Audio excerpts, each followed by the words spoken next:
Thank you to the Bay Area Council for this wonderful opportunity to talk to you today with regard to the theme of the next human leap.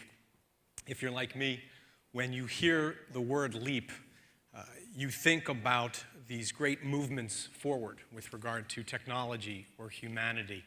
But a leap is also what's required when you're met with a challenge, in particular a gap, and you need to leap over the gap to get to the other side. And that's what I want to talk about today. It's the growing gap between the available jobs in this country and the skills required to fulfill those jobs. And it's interesting, today I think a number that this audience in particular would be quite familiar with would be the unemployment rate, about 8.2%. And very thankfully, that's moving in the right direction and has been for several months now. But it's very important that we don't overlook the fact that when you factor in not just those unemployed, but those underemployed, temporary workers who want full-time employment opportunities, and you factor in those that are only marginally attached to the workforce, people that have essentially given up because they've been looking for so long, there are a total of over 22 million Americans who are looking for more work. It's a big number. And yet, here's something that I don't think a lot of people really think much about. There are 3.5 million available jobs in the United States. 3.5 million. And that's up 500,000 from the same time a year ago. So how could this be possible? How could there be 3.5 million available jobs and 22 million Americans looking for more work? I would posit that at least one major driving factor here is the fact that the pace with which technology and innovation is now accelerating. We are outstripping our ability to educate and train the existing workforce, to take the job opportunities being created by this amazing technology and age we live in. And for historical context, in terms of the rate of acceleration, just go back in time. The agrarian age unfolded over millennia, thousands of years. The Industrial Revolution took place over 2 centuries. The information age really evolved over decades. And today, this digital age, this digital economy we live in, it's no longer measured in decades, or even years for that matter. It feels like months. For an example, look to recent headlines. Facebook's acquisition of a company called Instagram for roughly $1 billion. Instagram has 13 employees, and they are reaching 50 million registered users, 35 million of which joined the site since the beginning of this year, 2012. At the time of the acquisition, reportedly about 5 million photographs were being uploaded a day. And contrast that story, by the way, Instagram has only existed for less than 2 years, about 18 months. So contrast that story with Kodak, an American institution. It's existed for over a century, employed tens of thousands of people, and recently declared bankruptcy. So this is an example of the kind of change taking place, and it's creating this gap.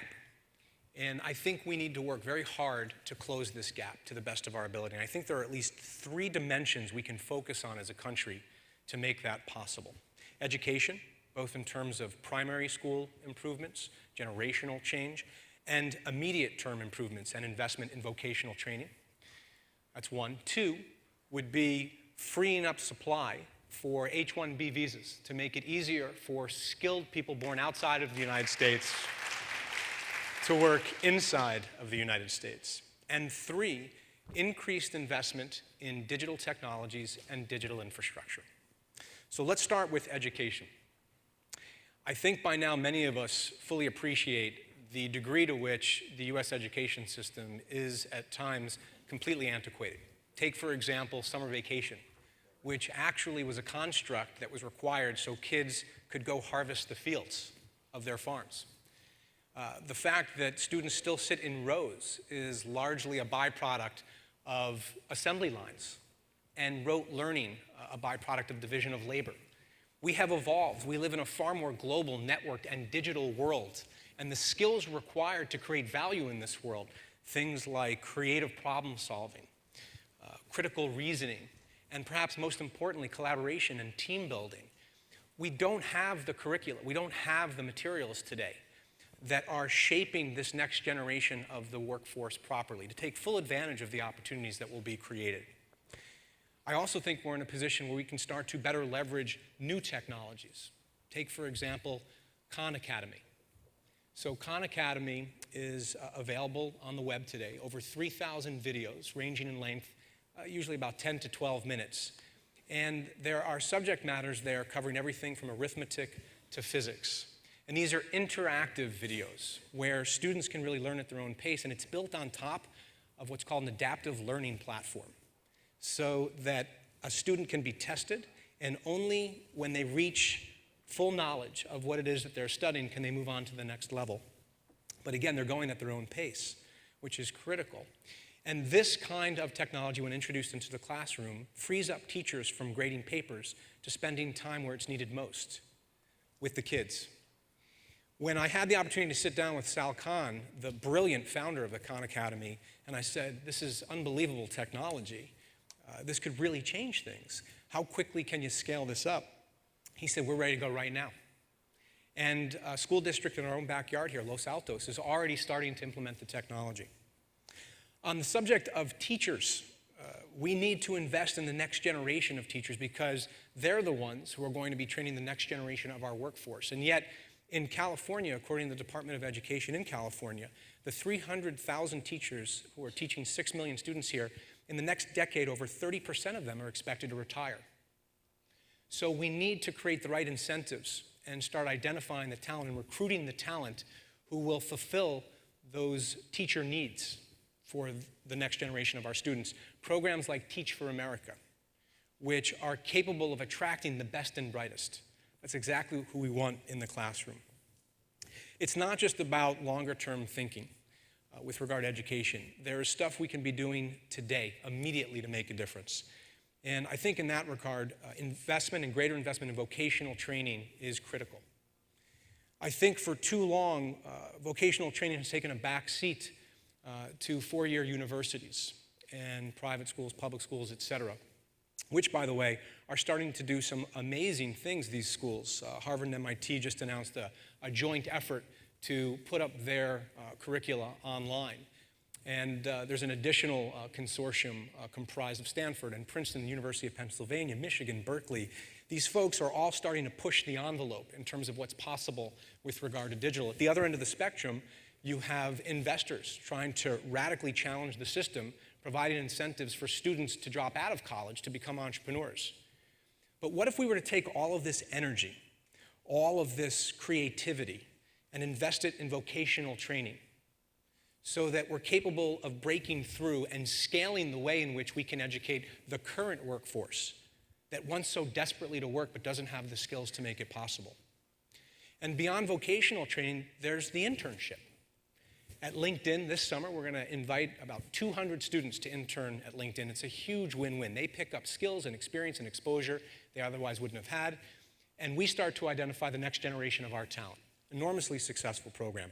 And we work with really wonderful creators and innovators within this area, a program called Year Up, for example, that enables urban young adults to be placed within companies like ours and provide them opportunities they never would have otherwise had. But LinkedIn, like a lot of your companies, can afford to pay interns. There's a lot of companies out there, small and medium-sized businesses, the backbone of our country's economy, that can't afford to train and teach and pay a wage at the same time.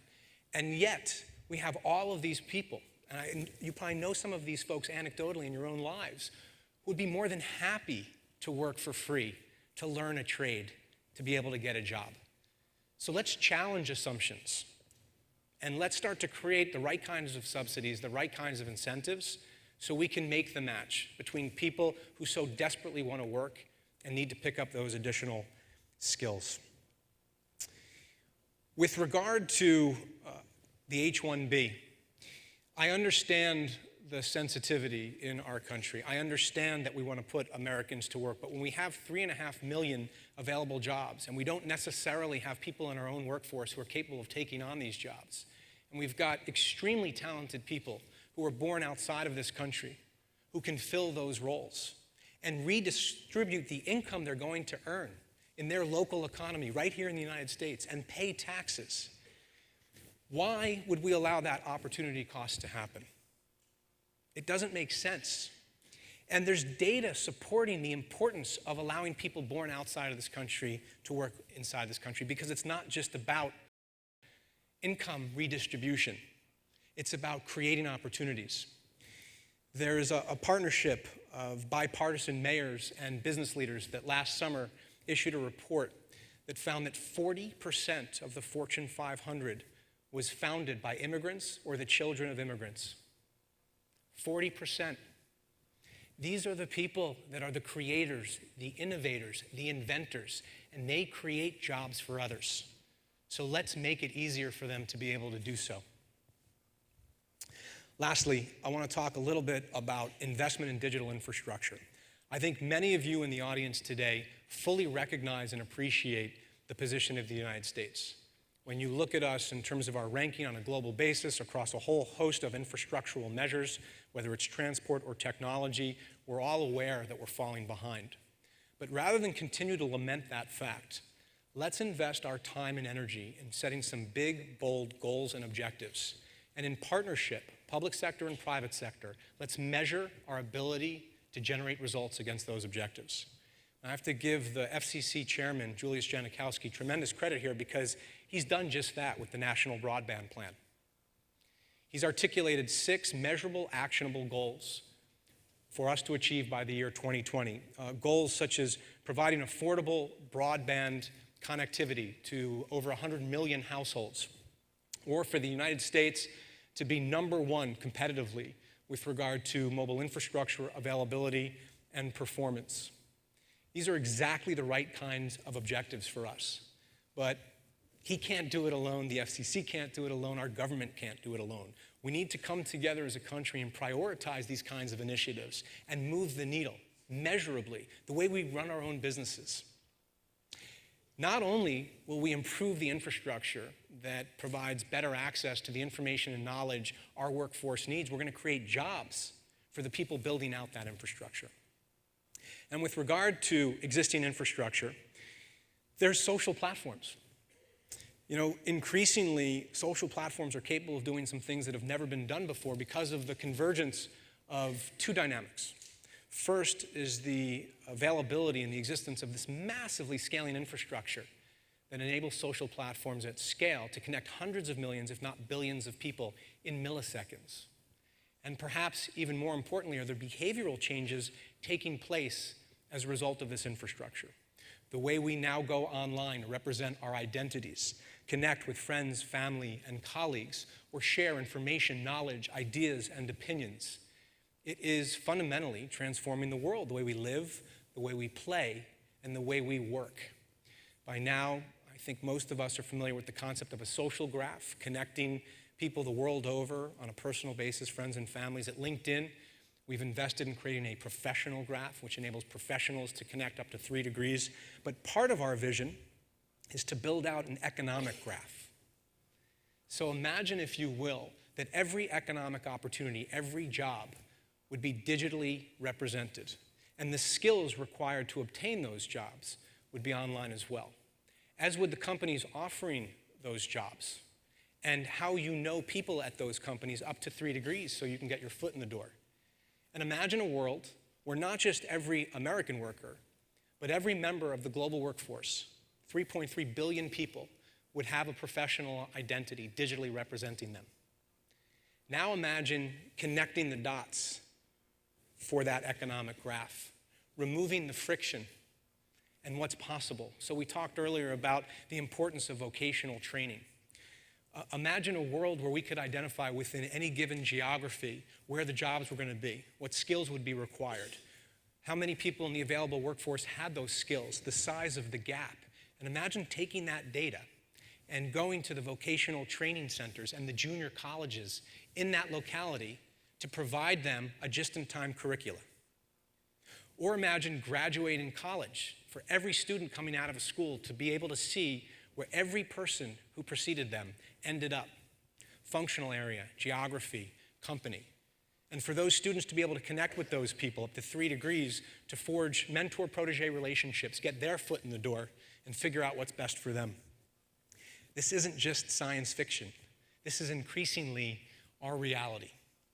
Increased investment in digital infrastructure, starting to get creative about how we think about the H-1B, and enabling people born outside of this country to fulfill jobs they're uniquely qualified to fulfill, and continuing to invest in education, not only over the long term, but in the immediate term through vocational training, will not only enable us as a country to close the gap between available jobs and skills, it will enable us to take the next human leap and create economic opportunity for everyone. Thank you.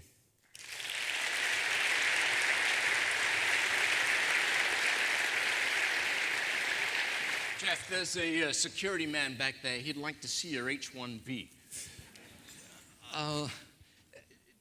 Tell everybody what you can surmise and detect about economic conditions in America and in different parts of America from looking at LinkedIn.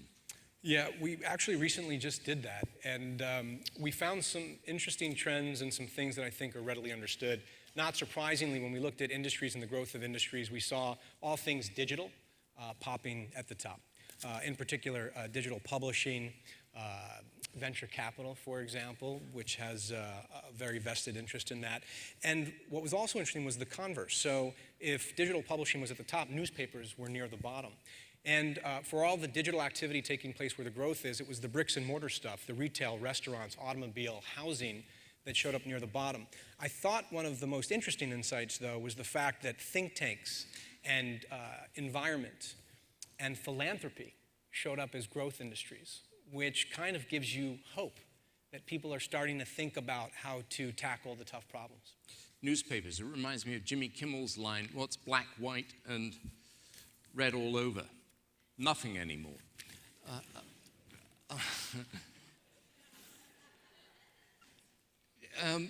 What about LinkedIn usage in the sort of dispossessed or more depressed parts of America, say in the Midwest, in hard-pressed towns like Flint, Michigan, or Detroit, or Ohio, where your heart goes out to people? But what's LinkedIn's network usage like in places like that? And are there portions of the population that you wish that LinkedIn could reach but doesn't really reach? Well, our focus today, we talk a lot about our mission to connect the world's professionals to make them more productive and successful. And professionals, broadly defined, are people that earn a living from their skills. But our core focus today is on the higher value knowledge worker. And there's about 640 million knowledge workers of that 3.3 billion workers in the global workforce. And so our core focus is there, and I think that the types of people that you're talking about, Mike, would certainly qualify. What's interesting about what's taking place in the US and other hard-hit cities and countries around the world is that LinkedIn is one of the first places people will turn when they become anxious about their current situation. And they're certainly going to turn to their professional networks when they're out of job, and they need a helping hand. And is that true in places like Greece and Italy and Spain? Yeah, as a matter of fact, Spain is one of our fastest growing countries, and Italy is right there with it. So it's very much. You much attribute that to unemployment? Most definitely, and the anxiety I think people are feeling in those countries. And then the flip side is that, and we're in a unique position because we love the fact that we can help people who are in desperate need of help. But at the same time, where economic growth really starts to accelerate, LinkedIn is really well positioned to help there as well. So Asia Pacific, Latin America, Brazil, India are two of our fastest growing countries in the world as measured by absolute number of signups. And how do you use, Jeff, how do you use LinkedIn itself to help you manage LinkedIn? What do you use That's a good question. Eating in our own restaurant, as we like to say. Some people say eat your own dog food, but I think that's when the product is not where it's supposed to be. So, Mike, one of the tools that I use is the private group. We have a group that only an employee would be able to access through authentication. And one of my favorite parts of the job is being able to get out there and walk the halls and talk to people. And it's those impromptu discussions where sometimes you can have the best brainstorming sessions or pick up on those little insights that you would never otherwise be able to see. And as we get larger, we're in 25 cities on a global basis, 2,400 employees. I can use the LinkedIn group to digitally walk the halls in a way. There's no real replacement for it, but that would be one example. You've had a very busy afternoon. We're out of time, but would you like to tell everybody about a couple of the things that you talked about to those who were listening to a Wall Street conference call earlier this afternoon? Yeah, for those that don't know, we reported our first quarter results today. So I made my way over after doing the quarterly conference call with Wall Street. And we were very pleased with the results, strong continuation of the momentum we saw in 2011. And we're very excited about our current roadmap and the ability to fulfill our vision on a global basis. And you also made another announcement, I think, about a little acquisition. We did. The biggest acquisition We did. That's right. Mike, being a board member, would know that. So a little bit of a leading question. Yes, we acquired SlideShare, which is one of the web's leading platforms for the sharing of professional content. They have embedded PowerPoint presentations on roughly 1.5 million unique websites. And over 9 million presentations have been uploaded to their site over the last few years. And it's just a perfect fit for our value propositions around professional identity, insights, and everywhere. Because as the very talented CEO and founder, Rashmi of SlideShare, likes to say, building your networks is not only based on who you know, it's also based on what you know. So we love the synergy there. Ladies and gentlemen, if you didn't know it before you met Jeff Weiner, probably many of you for the first time, I think it's probably fairly evident today, though he is far too humble a man to say this, that much of the success that LinkedIn enjoys today is due to the tremendous leadership he has brought to the company since joining it in December 2008. And please join me in thanking Jeff Weiner for his remarks this afternoon.